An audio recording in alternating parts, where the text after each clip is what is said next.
ఇక ఢిల్లీలో జరిగిన అఖిలపక్ష సమావేశానికి సంబంధించిన పూర్తి వివరాలు మా ప్రతినిధి ప్రసాద్ ఇప్పుడు ప్రత్యక్షంగా అందిస్తారు.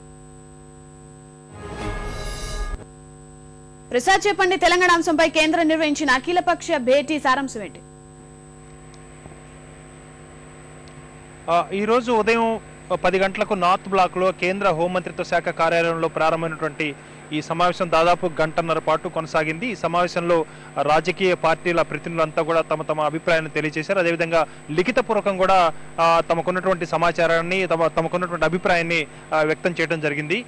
వీటన్నిటిని క్రోడీకరించుకొని ఒక నెలలో మొత్తం కేంద్ర ప్రభుత్వం ఈ అంశంపై పరిష్కార దిశగా ఒక నిర్ణయం తీసుకుంటుందన్న అంశాన్ని షిండే సమావేశానంతరం అధికారికంగా కూడా ప్రకటించడం జరిగింది. ఈ సమావేశంలో ప్రధానంగా కాంగ్రెస్ పార్టీ తరఫున సురేష్ రెడ్డి, గాది వెంకటరెడ్డి ఇద్దరు పాల్గొన్నారు. సురేష్ రెడ్డి తన ప్రసంగాన్ని ప్రారంభించగానే ముందస్తుగా అన్ని పార్టీలు కూడా ముందుగా కాంగ్రెస్ పార్టీ తన అభిప్రాయాలను వ్యక్తం చేయాలి, ఆ తర్వాతనే సమావేశంలో ఇతర పార్టీలు తమ అభిప్రాయాన్ని తెలియజేస్తారని చెప్పగానే సురేష్ రెడ్డి తన కాంగ్రెస్ పార్టీ తరఫున పాల్గొన్న సురేష్ రెడ్డి తన అభిప్రాయం తెలియజేయడం జరిగింది.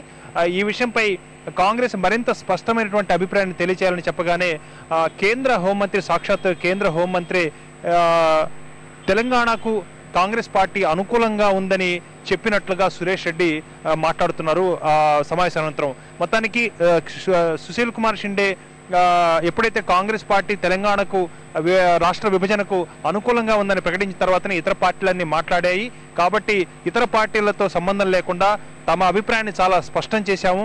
కాబట్టి కాంగ్రెస్ పార్టీ తెలంగాణకు అనుకూలంగా ఉన్నదన్న విషయాన్ని చెప్పిన తర్వాత ఇతర పార్టీలు మాట్లాడాయి. ఇక కాంగ్రెస్ పార్టీని నిందించరాదన్న అభిప్రాయాన్ని సురేష్ రెడ్డి వ్యక్తం చేశారు. అయితే ఇదే సమావేశంలో కాంగ్రెస్ పార్టీ తరఫున పాల్గొన్న మరొక నేత గాది వెంకటరెడ్డి మాట్లాడుతూ తమ అభిప్రాయాలను కూడా స్పష్టం చేశాము, రాష్ట్రం సమైక్యంగా ఉంటుందనే విశ్వాసం తనకుందని గాది వెంకటరెడ్డి చెప్పారు.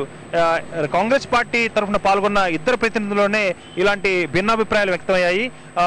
గాది వెంకటరెడ్డి మాత్రం స్పష్టంగా చెప్తున్నారు, ఒక నెల రోజుల్లో కాంగ్రెస్ పార్టీ నేతృత్వంలోని కేంద్ర ప్రభుత్వం ఖచ్చితంగా ఒక అభిప్రాయం తీసుకుంటుందన్న ఒక ఆశాభావం అయితే తమకుంది. షిండే కూడా ఆ విషయాన్ని అధికారికంగా కూడా చెప్పారు. కాబట్టి మ్యాక్సిమం నెల అంటే నెలలో ఎప్పుడైనా సరే కేంద్ర ప్రభుత్వం ఒక నిర్ణయం తీసుకోవడానికి ఆస్కారం ఉందన్న ఆత్మవిశ్వాసాన్ని వ్యక్తం చేశారు. రాష్ట్రం సమైక్యంగా ఉంటుందన్న అభిప్రాయాన్ని వ్యక్తం చేశారు. ఇదిలా ఉండగా తెరాస అధినేత కేసీఆర్ మాట్లాడుతూ ఇది కేవలం ఎలాంటి సమయం వృధా కోసం ఏర్పాటు చేసిన సమావేశం తప్ప ఈ సమావేశంలో ఒరిగిందేమీ లేదని, గతంలో చిదంబరం కూడా ఈ సమావేశాన్ని అఖిలపక్ష సమావేశాన్ని ఏర్పాటు చేసిన సందర్భంలో మరొకసారి త్వరలోనే మరొక అఖిలపక్ష సమావేశాన్ని ఏర్పాటు చేస్తామని చెప్పిన తర్వాత దాదాపు రెండేళ్ల పాటు సమయం ఏ రకంగా నిర్ణయం తీసుకోకుండా అఖిలపక్ష సమావేశం ఏర్పాటు చేయకుండా ఆ విధంగా కాలయాపన చేశారు. కాబట్టి దాన్ని దృష్టిలో పెట్టుకుని మాట్లాడుతూ ఈ ప్రస్తుత హోంమంత్రి షిండే కూడా ఏదో సమయం కాలాపన కోసం మరో ఒక నెల లోపల ఒక నిర్ణయం తీసుకుంటామని చెప్పారు. కానీ తమకైతే ఎలాంటి నమ్మకం కలగట్లేదు. ఈ కేంద్ర ప్రభుత్వం కానీ కాంగ్రెస్ పార్టీ అధినాయకత్వం కానీ ఎలాంటి నిర్ణయం తీసుకున్న విశ్వాసం కానీ నమ్మకం కానీ తమకు లేదని కేసీఆర్ వ్యక్తం చేశారు.